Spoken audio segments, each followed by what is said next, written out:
ठीक है, चलो क्लास शुरू करते हैं यहाँ पे। तो ठीक है, तुम लोगों ने पूछा कि ये कैसे बनाना है ना, तो इसको बना के दिखाना है।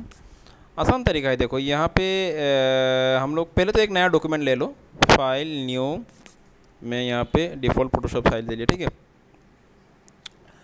कुछ नहीं, यहाँ पे कलर भरना है, शेप बनाना है, कलर भरना है, बस वही है। ये जो है यहाँ पे मैंने 2 शेप बनाया, उसमें कलर लगा दिया, ग्रेडियंट कलर, वही है। ठीक है, चलो मैं करके दिखाता हूँ।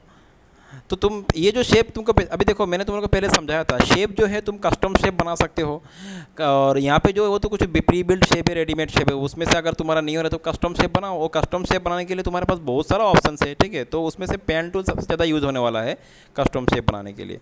तो यहाँ पर चलो मैं ये पेन टूल की मदद से ये शेप बना लेता हूँ। क्या किस तरह से था, देखो कुछ इस तरह से था। ठीक है, तो पहले काम करते हैं, मैं यहाँ से एक बार यहाँ पर देख लो, हाँ यहाँ से शुरू हुआ। तो मेरा शेप जो है मैंने यहाँ से शुरू किया, तो मेरा रफली कर रहा हूँ चीज़ को। मैंने यहाँ से शुरू किया, यहाँ से ये थोड़ा कर्व में आया था ना, ये थोड़ा कर्व में आया इस तरह से। तो पेन टूल से एक कर्व शेप बना लो इस तरह से, एक हल्का सा। ठीक है, और ये कर्व शेप मैंने बना लिया। ठीक है, इस तरह से। तो इसको तुम थोड़ा अंदर भी ले सकते हो, और ये देखो मैं थोड़ा अंदर से ले जा रहा हूँ ताकि तुम्हारा कर्व ज़्यादा हो जाए यहाँ पे। ठीक है, और इसी चीज़ को यहाँ पे देखो, ये जो है कुछ इस तरह से शेप ये इस तरह से आ गया, तो उसी को कर्व तो तुम कंटिन्यू कर दो। ठीक है, तो मेरा कर्व यहाँ तक आया, मैं इसको कंटिन्यू करता हूँ यहाँ तक, मैं यहाँ तक लेके आया शेप बनाने के लिए। इसको एग्जैक्ट शेप बनाना है मुझे, तुम लोग को मैंने सिखाया था कर्व कैसे यूज़ करना है यहाँ पे। ठीक है, इसको यहाँ पे ना दे के डायरेक्ट यहाँ पे लगा दो, तो शेप एग्जैक्टली शेप बन जाएगा। ये हो गया, एंड थोड़ा वेट करो, थोड़ा बड़ा करता हूँ मैं इसको, अभी सही रहा ये। ठीक है, और मैं इसको इस तरह से ये एग्जैक्टली नहीं बनाया मैंने, शेप को थोड़ा चेंज कर दिया मैंने। ठीक है, इसको यहाँ पे लगाऊँ, देखो ये तुमको सोचना पड़ेगा कहाँ तक ये एडजस्ट हो रहा है प्रॉपर्ली। यही ठीक है। ठीक है, यहाँ तक यही सही आ रहा है, हो गया। और ये सब तुम वो सब मैंने जैसे पहले सिखाया था, ये सब मॉडिफाई कर सकते हो। ठीक है, अगला स्टेप क्या है, जैसे ये एक शेप बन चुका है, तो इसमें तुम क्या करो, इसका सिलेक्शन बना दो, मैक सिलेक्शन। ठीक है, ओके कर दिया। और जो भी यहाँ पे मेरा ग्रेडियंट कलर है, ग्रेडियंट कलर कौन सा है तुम चूज़ कर लो। जैसे मैंने यहाँ पे ग्रेडियंट कलर ले लिया, ब्लू में ले लिया समझ लो। ठीक है, और ये मेरा एक ग्रेडियंट कलर हो चुका है, और हल्का सा मैं यहाँ पे इसको खींच दूँगा। ठीक है, ये कलर आ चुका है यहाँ पे ग्रेडियंट। तो उसी स्टेप को तुम फॉलो करो 2 बार, इसी स्टेप को तुम 2 बार फॉलो करो। यहाँ पे फिर से मैंने यहाँ पे कैसे था, ये था, तो मेरा एग्जैक्टली शेप हुआ नहीं, वो तुम लोग बना लेना एग्जैक्टली शेप। ठीक है, तो चलो मैंने इस बार इसको यहाँ से लिया, इस बार यहाँ से लिया, ये एग्जैक्टली हुआ नहीं अभी, कुछ इस तरह से मैं इसको थोड़ा यहाँ पे आता हूँ मैं, और यही चीज़ को तुम रिपीट कर दो। तो यहाँ तक आया चीज़, शेप मेरा यहाँ तक आया। ठीक है, समझ में आ रहा है। फिर से इसको यहाँ से रिपीट करो वही शेप में, और वही शेप में जाके इसको यहाँ पे मुझे क्लोज़ कर देना है, और ये मैंने इसको यहाँ पे क्लोज़ कर दिया। ठीक है, इसका भी सिलेक्शन बना लो, मैक्स सिलेक्शन, ओके करो। सेम कलर देना है तो सेम कलर दे दो, कोई दूसरा कलर डालना है तो यहाँ पे तुम कोई इसमें, जैसे इस बार मुझे यहाँ पे ब्लू में देना है, तो मैंने ये ओके कर दिया। तो वहाँ पे उसे दिया हुआ था ना रेडिश, इस तरह से, यही था ना। कितना आसान है। सर ये बीच में ग्रीन और इसके बीच का जो कलर टू मिक्सअप हो रहा है, कलर टू मिक्सअप, वो तो यहाँ पे जैसे सेट करोगे, वो तो यहाँ पे जैसे सेट, यहाँ पे जैसे कलर है ना, इसीलिए मैंने यह दिया था।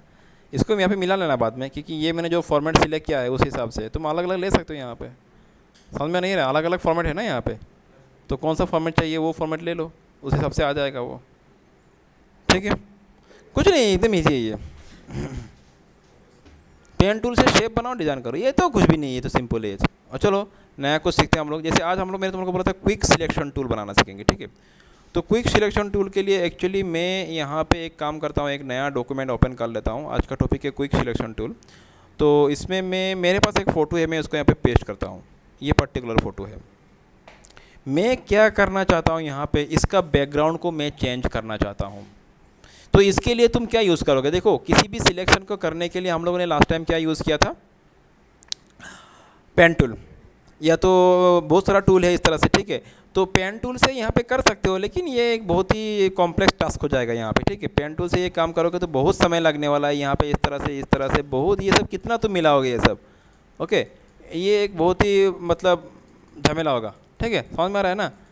तो ये सब काम पेन टूल से भी कर सकते हो, लेकिन पेन टूल की मदद से जब एजेस जो है इतना, अगर एजेस अगर इतना मतलब कारली ना हो, यहाँ पे बहुत सारा कारली है ना शेप, तो उस टाइम तुम पेन टूल इतना आसान वहाँ पे तुमको काम मतलब फ़ायदेमंद नहीं होने वाला है। तो ये हम पेन टूल से भी कर सकते हैं, जैसे मैंने पेन टूल से इसको मैक्स सिलेक्शन कर दिया, ओके कर दिया, और देखो ये एक तरह से बन चुका है। नो, वो अलग बात है कि इसका तुम बैकग्राउंड चेंज कर लो। मैंने इसको बैकग्राउंड मैंने इसका चेंज करना है, तो मैं यहाँ पर इसको बैकग्राउंड चेंज करने के लिए तो मैंने इसको सिलेक्ट इनवर्स कर दिया और इसका मैंने बैकग्राउंड चेंज कर दिया, ये। लेकिन यहाँ पे तो हुआ नहीं प्रॉपरली पेन टूल से, ठीक है।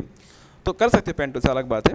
तो यहाँ पे अगला जो टूल है मैं वो बोल रहा हूँ, अगला जो टूल हो गया क्विक सिलेक्शन टूल, ठीक है। क्विक सिलेक्शन टूल कौन सा है, यहाँ पे ये होगा, this is quick selection tool, ठीक है। तो क्विक सिलेक्शन टूल से तुम जल्दी से, मतलब जो क्विक सिलेक्शन टूल क्या करता है, तुमको जल्दी से सिलेक्ट करने का अपॉर्चुनिटी दे रहा है यहाँ पे, और वो जिस जिस जगह में कलर ट्रांजिशन हो रहा है वहीं पे उसको सिलेक्शन को वो बना रहा है। यहाँ पे कलर ट्रांजिशन हो रहा है कि नहीं, यहाँ पे हो रहा है स्किन कलर में, यहाँ पे स्किन कलर में ट्रांजिशन हो रहा है, यहाँ पे ये कलर में ट्रांजिशन हो रहा है। तो जहाँ जहाँ ट्रांजिशन बनेगा कलर में, वहीं पे क्विक सिलेक्शन टूल तुम्हारे लिए क्या करेगा, वो एक सिलेक्शन बना देगा, बॉर्डर लाइन बना देगा। तो मैं करके दिखाता हूँ, चलो एक बार। तो क्विक सिलेक्शन टूल के लिए यहाँ पे इसको सिलेक्ट कर लेना है और इसमें इस तरह तुम आगे जाना है। देखो यहाँ पे ये सिलेक्शन बन रहा है, ठीक है। देखो मैं जस्ट खींच के ले जा रहा हूँ ऊपर तक, तो अपने आप से वो जहाँ जहाँ कलर ट्रांजिशन हो रहा है वहाँ पे उसको, अभी तक हुआ नहीं मेरा पूरा, अभी तो जस्ट फेस सिलेक्शन हुआ है, मुझे अभी इसका हेयर भी सिलेक्ट करना है। तो इसको जस्ट यहाँ पे अभी ये मेरा ये मस्त, तुम इसको बाहर की तरह खींच दो, ऑटोमेटिकली ये क्या करेगा, जहाँ पे कलर ट्रांजिशन हो रहा है वहीं पे उसको लेके जाएगा, देखा ना। तो मैं जस्ट हल्का सा, देखो हल्का सा मैंने बाहर खींचा, वहाँ पे ऑटोमेटिकली लेके आ गया है, देखो ये देखा ना कितना जल्दी हो गया काम मेरा। ये देखो अपने आप से ले जा रहा है, ज़्यादा मत खींचो, वो ऊपर चला जाएगा, नहीं तो जस्ट जहाँ तक जा रहा है वहाँ तक तुम देखो कहाँ तक जा रहा है, यहाँ तक आ रहा है, ठीक है। यहाँ तक मेरा उसने सही सही ले लिया उसने। तो देखो एक जस्ट एक हल्का सा क्लिक में ही पूरा सिलेक्शन बना दे रहा है मुझे वो। तो this is the advantage of using quick selection tool. इसको मुझे पूरा यहाँ तक लेना है, देखो एक बार जस्ट हल्का सा मूव कर दिया, ये यहाँ तक ले लिया उसने। थोड़ा सा ये सब एजेस को रिफाइन करो, अभी ये थोड़ा सा मुझे यहाँ पे ठीक करना है, ठीक है। हल्का सा यहाँ तक मुझे लेना है इसको, हाँ इसको थोड़ा सा मुझे कवर करना है, ये थोड़ा बाहर चला गया, इसको थोड़ा मुझे लेना है, ठीक है। जहाँ पे कलर ट्रांजिशन होगा अपने आप से उसको सिलेक्ट कर लेगा। मतलब तुम्हारे लिए काम बहुत ही आसान हो जाएगा by the help of this quick selection tool. यहाँ हल्का सा ये कलर बाहर आ चुका है, लेकिन मैं जानबूझ के यहाँ पे इसको अंदर ले रहा हूँ। तुम लोग को यहाँ पे और एक कुछ दिखाना है मुझे यहाँ पे, ठीक है। एक्चुअली तो मेरा सिलेक्शन बन चुका है, लेकिन जो हल्का हल्का जो पतला सा हेयर दिख रहा है ऊपर में भी, उसको मुझे लाना है यहाँ पे। लेकिन अभी होगा क्या, उसको लाने से उसका साथ उसका जो बैकग्राउंड है वो भी आ जाएगा, है कि नहीं, उसका बैकग्राउंड भी वो भी आ जाएगा। लेकिन क्विक सिलेक्शन टूल का तो काम तो हो चुका है, इतना आसान नहीं है, यहाँ पे कुछ भी नहीं है। लेकिन मैं चाहता हूँ कि ये सब भी आ जाए, ये सब भी आ जाए, हल्का सा जो बाहर की तरह निकला हुआ है हेयर्स, ठीक है, उसको भी मुझे लाना है। अच्छा ये तो मेरा सिलेक्शन बन चुका है, ठीक है। यहाँ पे अभी हम लोग इस क्विक सिलेक्शन टूल की मदद से आसानी से हम लोगों ने सिलेक्शन कर लिया। अभी इसमें तुम जो भी करना है कर सकते हो, हाँ। जैसे मैंने लास्ट टाइम बोला था कि इसमें अगर तुमको बैकग्राउंड चेंज करना है या इसको ऐसे सब करना है कर सकते हो इसी आसानी से। अभी देखो यहाँ पे जो मैंने इसका सिलेक्शन किया, तो यहाँ पे क्या हुआ कि ये एक बार मैं इसको एक बार ये दिखाता हूँ। जैसे मुझे यहाँ पे बैकग्राउंड चेंज करना है, मैंने यहाँ पे कर दिया, लेकिन बात क्या समझ में आ रहा है ना, ये सब चीज़ें ये दिख रहा है ना, ये जो पहला वाला बैकग्राउंड का तो वो दिख रहा है, लेकिन मुझे साथ साथ ये नहीं चाहिए, वो जो पतला सा हेयर दिख रहा है वो चाहिए, लेकिन ये बैकग्राउंड मुझे नहीं चाहिए। तो मैं ये किस तरह से ठीक करूँ ये, ठीक है। तो यहाँ पे सिलेक्शन टूल के साथ तुम्हारे पास एक फ़ीचर आ रहा है। फ़ीचर ये है कि देखो मैं इसको थोड़ा बैक कर लेता हूँ, हाँ। तो यहाँ पे फ़ीचर ये है कि यहाँ पे सिलेक्शन, ये तो क्विक सिलेक्शन टूल से हम लोग इसको सिलेक्ट कर लिया। अगला स्टेप तुम यहाँ पे देखो, यहाँ पे ऊपर में देखो, ये तो फेदर का तुम लोगों को मैंने पहले समझा दिया ये सब। ये कहाँ गया, ये ऊपर में देखो, यहाँ पे और एक बटन तुमको दिख रहा है, रिफाइन एज। ये एज को रिफाइन करना है अगर तुमको, तो तुम इसको यूज़ कर सकते हो। इसका मदद से तुम बहुत ही आसानी से एकदम 2-3 क्लिक में ही तुम पूरा एज को रिफाइन कर, लेकिन करके देखो एक बार चीज़ को, ठीक है। एक बार देखते हैं हम लोग करके एक बार इसको। तो मैं रिफाइन एज में क्लिक करता हूँ, तो यहाँ पे अभी करना क्या हम लोग को, ये व्यू मोड, ये किस मोड में अभी आएगा, बैकग्राउंड मोड किस तरह का आएगा, ब्लैक में आएगा कि वाइट में आएगा कि ट्रांसपेरेंट में आएगा, कौन सा मोड में आना है तुमको, व्यू मोड कौन सा लाना है। ये इस तरह से अलग अलग मोड में तुम उसको देख सकते हो, ठीक है। ये तो सिंपली व्यू मोड हो गया उसका, ठीक है। ये रियल व्यू हो गया, ये उसका on layer 3 black and white mode में आ रहा है, ऑन वाइट मोड में आ रहा है, जो भी है तुम उस तरह से यहाँ पे इसका व्यू मोड सिलेक्ट कर लो, ठीक है ना। तो चलो मैंने व्यू मोड में इसको ट्रांसपेरेंट मोड में मैंने ये वाला कौन सा था, मैंने ब्लैक एंड वाइट ही रहने दो, या तो ये एक्चुअली मैंने ये ट्रांसपेरेंट तो लिया, लेकिन क्यों नहीं आ रहा है ट्रांसपेरेंट, क्योंकि मेरा नीचे एक लेयर है, ये लेयर है, ठीक है। तो एक काम करते हैं, ये जो लेयर है इसको हम लोग यहाँ से हटा देते हैं, ठीक है। इसको फ़िलहाल मुझे यहाँ पे ज़रूरत नहीं है, ये लेयर को मैं यहाँ से हटा देता हूँ। चलो ये लेयर मैंने इसे डिलीट कर दिया। अभी जाएंगे रिफाइन एज में, और इस बार व्यू मोड में देखो ये आ रहा है, ट्रांसपेरेंट मोड में आ रहा है, ठीक है। अच्छा इसी मोड में रहने दो, तुम दूसरा कोई मोड ले सकते हो, व्यू मोड या तो ब्लैक एंड वाइट सब ले सकते हो, मुझे इसी मोड में रखना है इसको। अगला स्टेप अभी हम लोग को काम करना है यहाँ पे, ये जो है यही तुम्हारा काम करने वाला है, एज डिटेक्शन, ठीक है। अच्छा और एक काम कर सकते हो, इसको ना लेके अगर मैं ब्लैक मोड में लेके देखूँ तो देखता हूँ क्या होता है, ठीक है। एक बार ब्लैक मोड में ट्राई कर लेंगे हम लोग उसमें। तो देखो यहाँ पे क्या आ रहा है, एज ट्रांसपेरेंट रहने दो, ये सही रहेगा, ठीक है, ये सही रहेगा। अच्छा अभी क्या आ रहा है, एज डिटेक्शन। अभी ये खेलने वाला है यहाँ पे, सब कुछ मेन चीज़ यही करने वाला है। एज डिटेक्शन पे स्मार्ट रेडियस, ये मैंने इस पर क्लिक कर लिया, और इसका जो रेडियस है थोड़ा बढ़ा लो इसको, ठीक है। इसका रेडियस थोड़ा मैंने बढ़ा लिया, ज़्यादा बड़ा हो जाएगा ये, इतना तक रहने दो, सही रहेगा, ठीक है। अच्छा ये मैंने रेडियस का सेट कर लिया है इसका। उसके बाद एडजस्ट एज, ये सब अभी ये सब में हम लोग को चेंज नहीं करना है, बाय डिफ़ॉल्ट में जैसे रहना है वैसे रहने दो उस तरह से। अभी करना क्या है, तुमको यहाँ पे क्लिक करना है, ये जो तुमको दिख रहा है ऑप्शन, यहाँ पे क्लिक करना है, रिफाइन ये जो तुमको बटन दिख रहा है यहाँ पे क्लिक करो। क्लिक करते ही यहाँ पे एक ऑप्शन आएगा सिलेक्शन का, ठीक है। ये दिख रहा है, सर्कल दिख रहे हो ना, ये ऑप्शन आ रहा है। इसका थोड़ा सा साइज बढ़ा लो। इसका साइज बढ़ाने के लिए हम लोग यहाँ पे जाएंगे, ये साइज है इसका, थोड़ा सा इसका साइज बढ़ा लेंगे। कितना साइज में आ रहा है, ये थोड़ा और हल्का सा थोड़ा बढ़ा कर देंगे इसको हम लोग, ये ठीक रहेगा इसका साइज़, ठीक है। अभी करना क्या है, यहाँ पे इसका मतलब जितना भी एजेस है जहाँ पे मुझे इसको रिफ़ाइन करना है वो चारों ओर घुमाएंगे इसको हम लोग, ठीक है। तो मैं यहाँ से शुरू कर रहा हूँ, जहाँ जहाँ इसका एज आ रहा है उसी एजेस में इसको मैं घुमा रहा हूँ, ठीक है। इसको मैं इस तरह से घुमा के लेके जाता हूँ, जहाँ जहाँ ये एजेस में आ रहा है उसी जगह पे। देखो पहला वाला पिक, और बाद में देखना ये रिफ़ाइन एज अप्लाई करने के बाद कितना हद तक इसको रिफ़ाइन करता है, ये हम लोग देखेंगे, ठीक है। ये कितना हद तक इसको रिफ़ाइन करेगा, इधर ज़रूरत नहीं है, ऊपर में ही हम लोग अप्लाई करना है, ठीक है। बस इतना सा मैंने सिलेक्ट कर लिया ऊपर में, ये सब एरिया को ये रिफ़ाइन करने वाला है बस। अभी देखो मैंने छोड़ दिया। अभी तुम नोटिस करो, ध्यान में आ रहा है पहले क्या था और अभी क्या हो गया, देखो उसने कितना हद तक उसको मिला दिया, एज इसको रिफ़ाइन कर दिया अपने हिसाब से, देखा ना। और तुमको इसको और भी अगर तुमको बेहतरीन सा मतलब ये एक चीज़ होएगा कि डीकंटामिनेट कलर्स, अगर तुम इसको भी अप्लाई कर दोगे तो ये जो एक्स्ट्रा कलर्स है वो इसको डीकंटामिनेट कर देगा, ठीक है। मैं एक बार यहाँ पे सिलेक्ट करता हूँ आउटपुट में, और तुम हल्का सा इसको वैल्यू चेंज करके देखो, यहाँ पे नोटिस करना, ठीक है, इधर पे नोटिस करना। तो ये डीकंटामिनेट कलर पे जाके देखो थोड़ा चेंज हो रहा है कि नहीं। तुम अभी मिला के देखो तुमको कौन सा चीज़ में तुमको ये बेस्ट मतलब फिट हो रहा है, तुम जस्ट देखो, उस हिसाब से इसको वहीं पे रख दो। तो ये देखो मैं थोड़ा यहाँ पे हाँ वही बात है।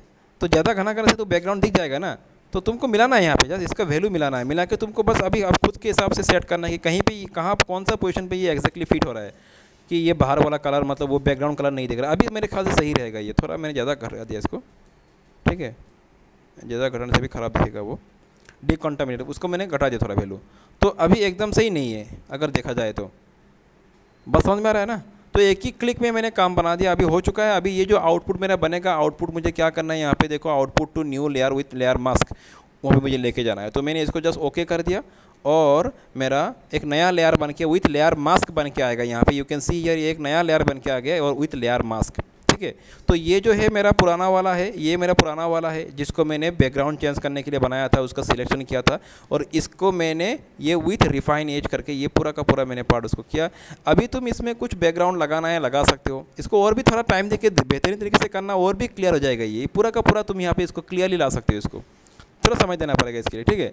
और मैं अभी जस्ट इसमें तुमको क्या कलर देना है, बैकग्राउंड में कुछ कलर देना है, इमेज देना है, जो अपना मर्जी है तुम्हारा। जैसे समझ लो कि मैंने इसका बैकग्राउंड कलर को थोड़ा चेंज कर दिया, तो ये मैं इसको मैंने बैकग्राउंड कलर बना दिया, और इसको जस्ट हल्का सा नीचे लेके आ जाओ, ये इसका बैकग्राउंड कलर बन जाएगा, देखो। हाँ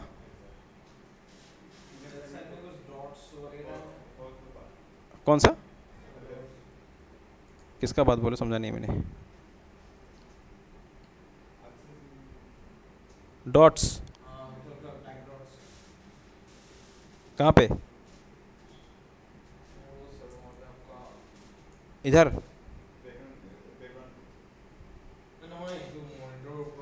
ये मॉनिटर का है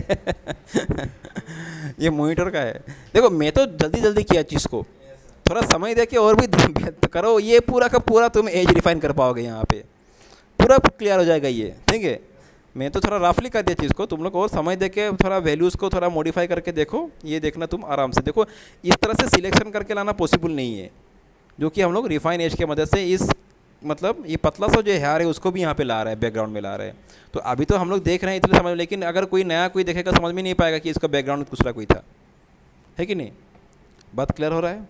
तो इस तरह से सिलेक्शन टूल यूज़ करो। क्विक सिलेक्शन टूल से तुम्हारा कोई भी काम आसानी से क्विक सिलेक्ट कर सकते हो। सिलेक्शन तो ऐसा हम लोग बहुत तरीके से कर सकते हैं, लेकिन क्विक सिलेक्शन टूल तुमको इस तरह से हेल्प करने वाला है। और इसमें हम लोगों ने दो चीज़ सीख लिया, एक तो सिलेक्शन टूल और दूसरा हो गया रिफाइन एज, किसे एज रिफाइन करना है। क्लियर?